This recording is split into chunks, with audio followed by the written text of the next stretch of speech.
your guy. Yeah, so our first guest is a guy who is really close to me. I met him 2015. I was playing pro in NBL Canada here, and he came over, and he's been a big brother to me. Really good guy, man, on and off the court. Great father, great husband, extremely motivational. You know, he taught me a lot. Up to this day, we still talk regularly.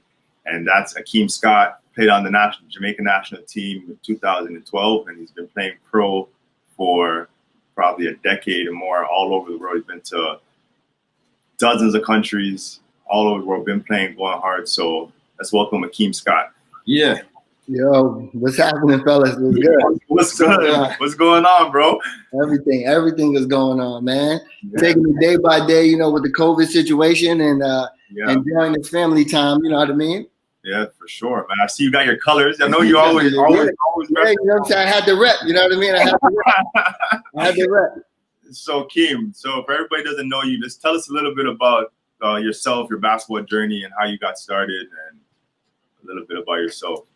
All right, so my name is Akeem Scott, born and raised in New York City. My father is Jamaican, and played high school ball in Virginia, went to junior college, and then after that went to High Point University. After that, been playing overseas basketball ever since, and I'm still playing right now. I'm going into my 14th year. It's been an amazing ride, and it feels good, dog. You know the crazy thing, and not to like get off of like my background and stuff like that. You know, people got this thing with like age because of like the past decades. And now I'm just so happy for like the players now that's around my age, like LeBron, Chris Paul, all these guys are showing that age doesn't matter. Like if you still got love for the game and you're still working, and you're still putting your body to the everyday task of competing and trying to improve every day, because in basketball it's a game that you can learn, you can keep learning. And like I feel like amazing. Like I feel really amazing. I feel like I can go for another 5 or 10. So this journey is amazing, man. I remember the first time we met, I asked him like, how old are you? He's like, age, that doesn't matter. He said, I'm eternal.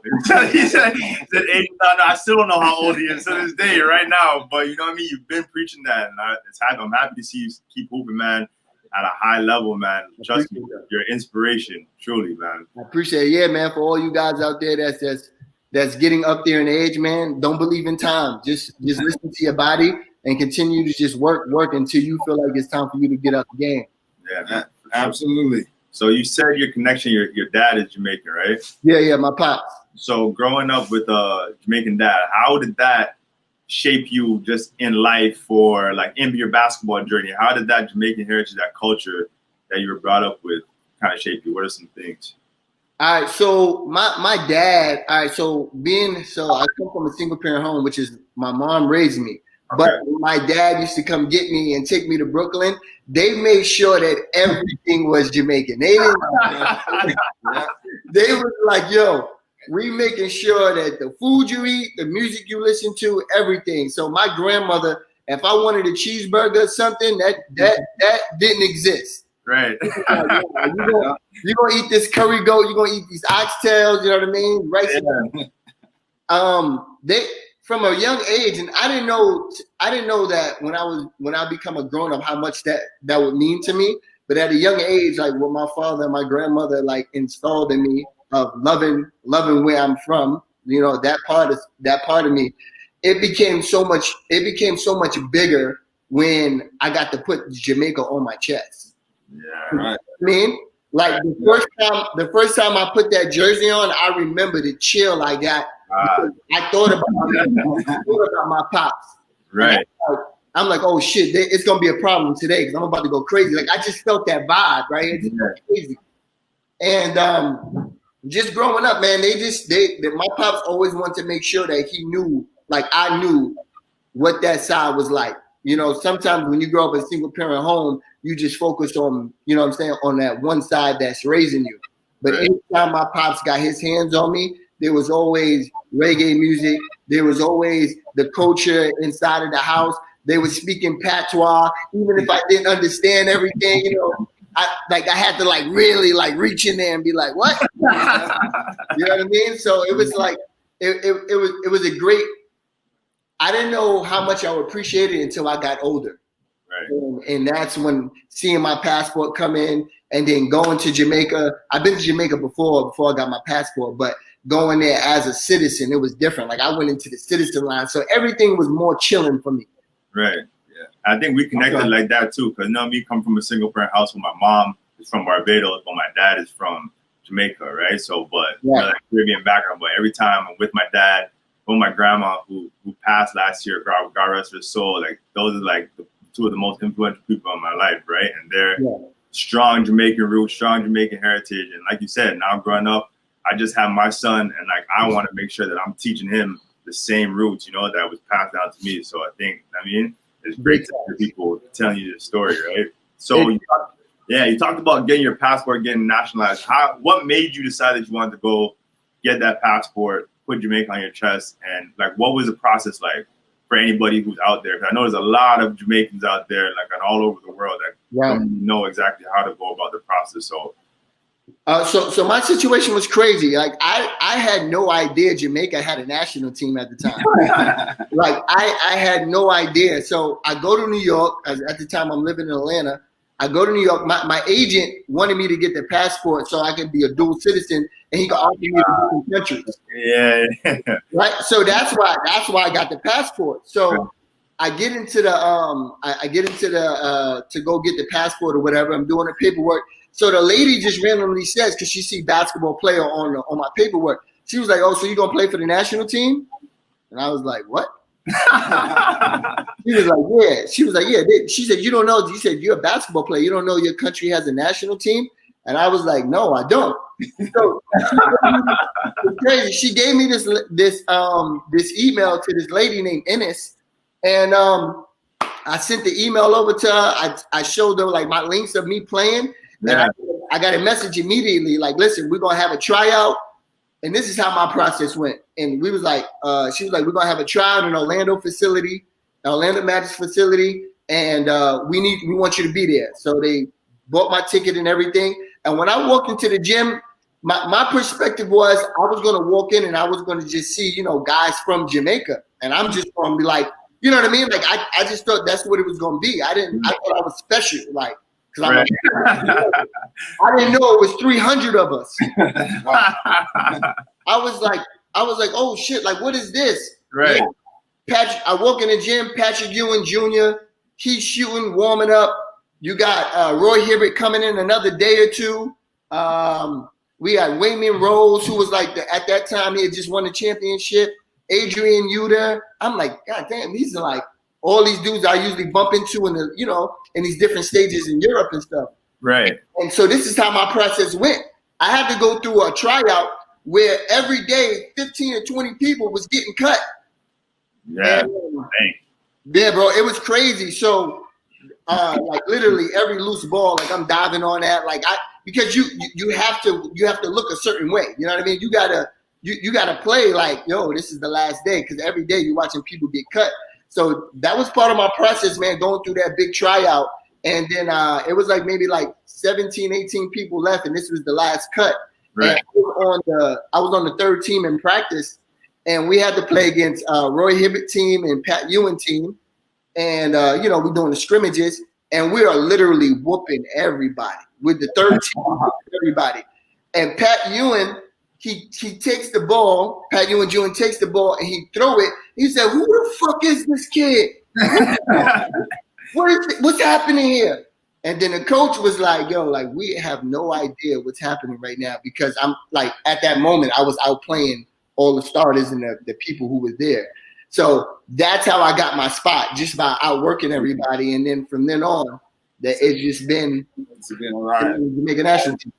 Well, the thing about that is, for people to understand, is the process has changed a bit because, FIBA changed the rules now. So you got to get that passport before the age of 16 because they only allowed one sort of naturalized, player, Okay. So anybody who doesn't have their passport before 16 can't qualify. So guys are finding out the hard way now that, an opportunity to represent, that's something that you got to start that process earlier now. Right? And so that's one of the things that we want to make sure that we get out in this broadcast, that as much as it's great, to represent, the country that you live in or you're raised in, but that may not be a door that's open for a lot of guys. Right. And we got our boy Kyle Johnson. Yeah, he knows Kyle. Okay, Kyle played with that team. Yeah, Kyle's a perfect example. Here's a kid who that may at the time that might have had a shot at the Canadian national team, but it was kind of tight. We got some ballers, right? Right. So he made a decision. He could have gone with with Jamaica or with Britain. He went with Britain, and he was in the Olympics in 2012. Yeah. And I'm sitting there in London watching him play against Kobe and Chris Paul and everybody playing alongside Pops and BG, another Jamaican, Ben Gordon, representing Britain. So right. He got an opportunity of a lifetime, because he decided that, hey, you know what, there's more to my heritage than just, than where I was, where I was raised. So that's pretty amazing. Yeah. So going off of that, like you grew up in New York, right? Yep. And what other borough did you grow up in? What other? Say it again. Last part. What borough did you grow up in? I grew up in Manhattan. Manhattan. I grew up in Manhattan. So we're talking about Jamaicans all over the world. What was like the Jamaican presence in your community, especially like on a day-to-day basis? Was there? 'Cause I know we've been to other places around the world. You go to certain towns, certain cities. There's no Jamaican restaurants. Right. There's nothing around. I mean, you're scrounging up. You got to go. You got to cook because you can't go anywhere to find any food. What was it like growing up in Manhattan, in New York, with that culture, with the Jamaican culture? All right, so I grew up in the projects, 130 in Amsterdam. I'm a few blocks from the start of Harlem. So right then, you already know that Jamaicans is everywhere. Like once you go uptown, Jamaicans everywhere, and then also going to Brooklyn to go see my pops. Brooklyn is little Jamaica. You know what I mean? So, but like on an everyday basis, it's like it's just flooded. Yeah, it's flooded. It's one thing, and this is the good thing about Jamaica. The culture, everybody loves the culture, right? Yeah, exactly. It's one of the most popular cultures in the world, if not the popular culture, in the world. Yeah. And everybody embraces it, and everybody loves it, and that's what I love about Jamaica. That I'm so happy I'm Jamaican because white people love Jamaica, black people love Jamaica, Hispanic love Jamaica. You know what I mean? So exactly. Yeah, so growing up in Manhattan, that Jamaica was every other block, restaurants, music. We celebrated. We always celebrate the national holiday. You know what I'm saying, Independence Day, because you had real Jamaicans there. You know what I'm saying? Yeah. People who were born and raised who came over to New York to see if they could have a better life, trying to make more money for their family. Right.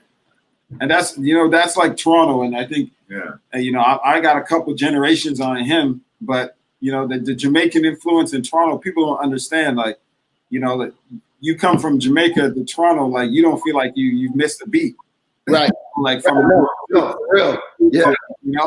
The community, and that's the thing that's pretty amazing about Jamaica. The influence of the culture is really strong, and then also the influence of the athletes.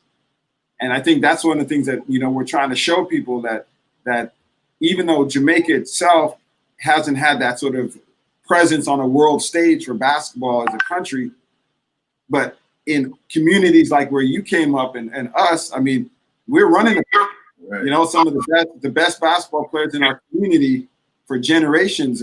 You guys are breaking up a little bit. You can hear us now? I can hear you right now. No. Yeah, now I can. Okay. Yeah. So we're saying for some of the best basketball players for generations in certain communities, like immigrant communities, it's been Jamaican culture.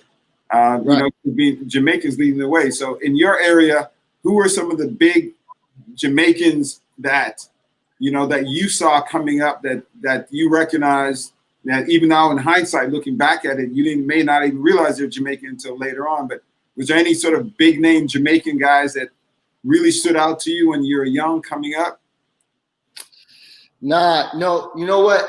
Not really. You got to think. So growing up in New York, it's the Mecca. It's the basketball Mecca, right, of the world. So you're not hearing who's Jamaican. And at that time, people were just, you from New York. That's it. That's what you heard. It was like, this guy's from New York. This player's from New York. So just growing up in New York, the only name you really heard that was Jamaican was Pat Ewing. Yeah. Right? So Pat, that was all you heard was Big Pat. So it wasn't, like I said, it wasn't until I got more towards my professional career where I started bumping into people who was prideful and saying like, yo, no, I'm Jamaican. Right. And I'm from Jamaica, you know what I mean? And when you're young, especially in New York, the way how New York moves, how fast it is, you really don't get the gist of where people are really from. Everybody say, I'm from New York. I'm from New York. That's true. Yeah, you know what? That's true. And you know what? I mean, for me, the first Jamaican that I found out about, was obviously Patrick Ewing. Right. And just it turns out he's actually my cousin.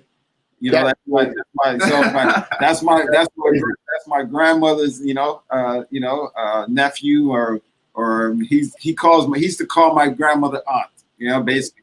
So me and him got to know each other. So like I didn't know him in my younger years, but it was amazing, just seeing Big Pat. And I remember when they hit him on an interview and he busted out some patois, and I was like, what? he's a real yachty. Yeah. And then meeting him later on was amazing. But the Jamaican that I most looked up to, because I saw myself in him when I was really young, I found out was Ramil Robinson. Okay. Yeah. And like that's why I wanted to be a Wolverine. When I found out Ramil was Jamaican, I was like, and we were 6'1", stocky. I'm like, and literally my dream was to play for the Michigan Wolverines as soon as I found out he was Jamaican. And then when I got to Eastern Michigan, I was right next door. Ypsilanti's right next door to Ann Arbor. I just missed, but then we got a chance to play the Fab Five at Chrysler Arena, and everybody's, man, aren't you excited? You about to play the Fab Five, Chris Webber, Chrysler Arena? And I said to everybody, no, I'm excited because I'm about to play where Ramil Robinson played. And I didn't even care about the Fab Five. I was like, man, Ramil Robinson played here. So I think that connection to knowing another Jamaican that was successful was huge. And I think, that's something, for you, we look at you and you're probably right now inspiring a lot of young people that are Jamaican, with your energy and your love for Jamaica.